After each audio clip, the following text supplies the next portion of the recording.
दुर्गा नदी के किनारे बसा एक गांव फूलपुर। गांव में कुछ 100-150 लोग रहते थे।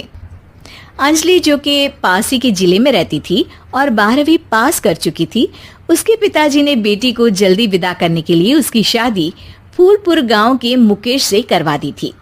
मुकेश कभी स्कूल नहीं गया था और इस कारण वो पढ़ा लिखा नहीं था और बाकी गांव वालों की हालत भी मुकेश जैसी ही थी।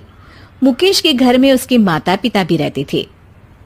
सासू माँ, मैं बाहर मंदिर तक जा रही हूँ, आधे घंटे में आ जाऊंगी। अरे अभी कहीं जाने की जरूरत नहीं है, चुपचाप जाके रसोई में रात के खाने की तैयारी करो। और ये घूंघट क्यों हटा लिया है तुमने? क्या पता नहीं कि इस गांव में औरतें बिना घूंघट के नहीं रहती? रात में अंजलि छत पर जाकर अपनी मम्मी से बात कर रही होती है। तभी गांव की 3-4 औरतें उसे देख लेती है और दरवाजे पर आकर उसकी सास से शिकायत करने लगती है। और क्या हुआ? अरे छत पे तो देखो, आपकी बहू मटक मटक के किसी से फोन पर बात कर रही है। दिन भर फोन पे लगी रहती है। अरे कल तो मंदिर के पास वो क्या कहते हैं, सेल्फी ले रही थी। शहर की बहू रखना अच्छा शान की बात है, पर देखना इसके लक्षण से ये तो तुम्हारे परिवार को बदनाम ना कर दे। ये पहली बार नहीं था जब सास से गांव के लोगों ने अंजलि की बुराई या शिकायत नहीं की हो। अब तो ये रोज की बात थी। अंजलि ये सब सुन लेती है। जब वो नीचे जाती है तो मुकेश भी वहां आ जाता है।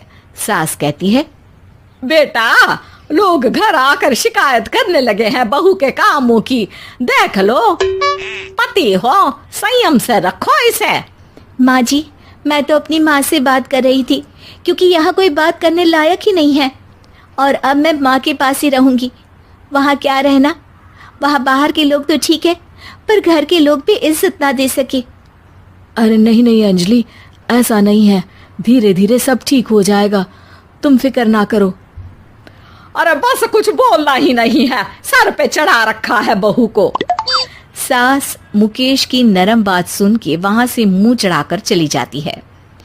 मैं तो कहती हूँ हम दोनों शहर चले जाते हैं। मैं पढ़ी लिखी हूँ, मुझे वहाँ नौकरी भी मिल जाएगी और थोड़े दिनों में आप भी वहाँ कुछ काम ढूंढ लेना। अरे नहीं नहीं अंजलि, हम यहाँ ना गांव का खेत, माँ पिताजी को छोड़कर शहर नहीं जा सकते। माँ पिताजी को कैसा लगेगा और गांव वाले क्या सोचेंगे? ये कहकर मुकेश सोने चला जाता है और अंजलि की गांव वालों द्वारा बुराई का सिलसिला बहुत दिनों तक चलता ही रहता है। लेकिन अंजलि गुस्सा ना दिखाते हुए समझदारी से काम लेती है।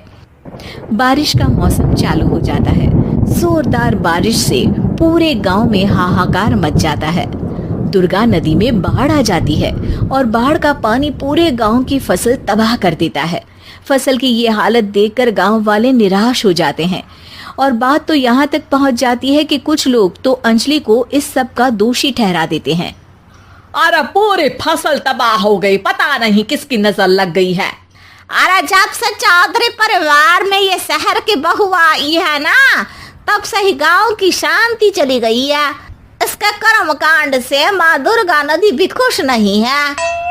ये सब सुनकर बेचारी अंजलि रोते हुए अपने घर चली जाती है। कुछ दिन बाद सभी गांव वाले अपनी फसल का मुआवजा लेकर अपने अपने घर आते हैं। मुकेश भी 1500 लेकर आता है।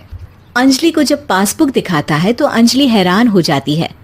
अरे, ये पासबुक में तो उन्होंने 4000 की एंट्री करी है और आपको सिर्फ 1500 दिए। सच में? अरे वो सरकारी अफसर आपको बेवकूफ बना रहे हैं।